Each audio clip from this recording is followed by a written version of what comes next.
कुरुक्षेत्र की धूल अभी बैठी भी नहीं थी। रथों के पहिए टूटे पड़े थे। धरती पर बिखरे थे योद्धाओं के अस्त्र शस्त्र और लहू से सनी मिट्टी। और उसी मैदान में एक ऐसा अध्याय लिखा गया जिसने महाभारत की जीत को भी दर्द से भर दिया। 18 दिन तक चले भीषण युद्ध के बाद कौरवों की सेना लगभग समाप्त हो चुकी थी। भीष्म सरसैया पर, कर्ण रणभूमि में वीरगति को प्राप्त, और अब शेष था केवल दुर्योधन, जो अपने अहंकार और प्रतिशोध की आग में जलता हुआ एक तालाब में छिपा बैठा था। जब पांडवों को उसके छिपने का पता चला तो भीम ने उसे ललकारा और फिर शुरू हुआ गदा युद्ध, दो महाबलियों का सामना। हर प्रहार में वर्षों का अपमान, क्रोध और प्रतिज्ञा गूंज रही थी। दुर्योधन गदा युद्ध में पारंगत था। उसका संतुलन, उसकी गति अद्भुत थी और कुछ क्षणों के लिए लगा मानो इतिहास पलट सकता है। लेकिन श्री कृष्ण के संकेत पर भीम ने नियम तोड़ते हुए उसकी जांग पर प्रहार किया, वही जांग जिसे दुर्योधन ने कभी द्रौपदी के अपमान के समय थपथपाया था। गदा का व्यवहार केवल हड्डी पर नहीं,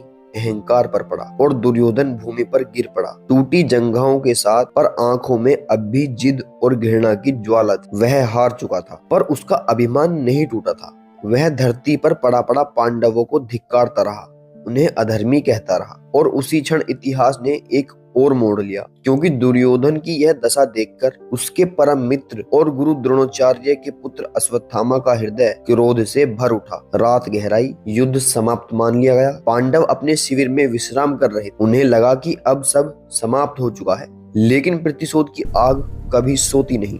अश्वत्थामा कृपाचार्य और कृतवर्मा के साथ चुपचाप पांडवों के शिविर की ओर बढ़ा। उसकी आंखों में पागलपन था। वह अपने पिता की मृत्यु और मित्र दुर्योधन की हालत का बदला लेना चाहता था। उसने देखा कि शिविर में दीपक धीमे धीमे जल रहे हैं, सैनिक थककर सो चुके हैं, और उसी अंधेरी रात में उसने वह निर्णय लिया जिसने उसके नाम को हमेशा के लिए श्रापित कर दिया। वह शिविर में घुसा और सोते हुए उप पांडवों, द्रौपदी के 5 पुत्रों को पांडव समझकर या शायद जानबूझकर निर्ममता से मार डाला। रात का सन्नाटा चीखों से भर गया, तलवारें बिना चेतावनी के गिरी और निर्दोषों का रक्त बहा। केवल इतना ही नहीं, धृष्टद्युम्न जैसे योद्धा को भी उसने सोते हुए मार डाला, मानो युद्ध के सारे नियम, सारी मर्यादाएं उसी रात समाप्त हो गई हों। सुबह जब यह समाचार पांडवों तक पहुंचा तो विजय का उत्साह शोक में बदल गया। द्रौपदी का विलाप, एक माँ का टूटा हुआ हृदय, उस विजय को भी शून्य कर गया। भीम ने प्रतिज्ञा की कि वह अश्वत्थामा को जीवित नहीं छोड़ेगा, और फिर शुरू हुआ उसका पीछा। अश्वत्थामा ने भय और क्रोध में ब्रह्मास्त्र का प्रयोग किया, एक ऐसा दिव्य अस्त्र जो संपूर्ण वंश का नाश कर सकता था। अर्जुन ने भी प्रत्युत्तर में ब्रह्मास्त्र छोड़ा,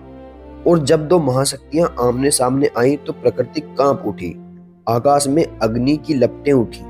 ऋषियों ने हस्तक्षेप किया और दोनों से अस्त्र वापस लेने को कहा। अर्जुन ने अपने अस्त्र को वापस ले लिया, लेकिन अश्वत्थामा उसे लौटा न सका। उसने उसे उत्तरा के गर्भ की ओर मोड़ दिया ताकि पांडव वंश ही समाप्त हो जाए। यह प्रतिशोध की पराकाष्ठा थी। श्री कृष्ण ने अपने दिव्य प्रभाव से उस गर्भस्थ शिशु परीक्षित को बचा लिया, पर अश्वत्थामा को उसके पाप का दंड मिला। उसके मस्तक की मणि छीन ली गई और उसे युगों युगों तक पृथ्वी पर भटकने का श्राप मिला, अकेला, पीड़ा में, अपने अपराधों के बोझ के साथ। इस तरह पांडव जीत तो गए, लेकिन किस कीमत पर? उनके पुत्र नहीं रहे, उनका वंश लगभग समाप्त हो गया, और जो बचा वह था केवल जिम्मेदारी, पश्चाताप और एक भारी मौत। महाभारत हमें सिखाती है कि युद्ध में जीत और हार से बड़ा होता है परिणाम, क्योंकि हर विजय अपने साथ कोई न कोई शोक लेकर आती है। दुर्योधन का पतन, अश्वत्थामा का रात्रि संहार और पांडवों की जीत हमें यह याद दिलाते हैं कि अधर्म का अंत निश्चित है, लेकिन प्रतिशोध की आग सब कुछ जला सकती है, चाहे वह विजेता ही क्यों न हो।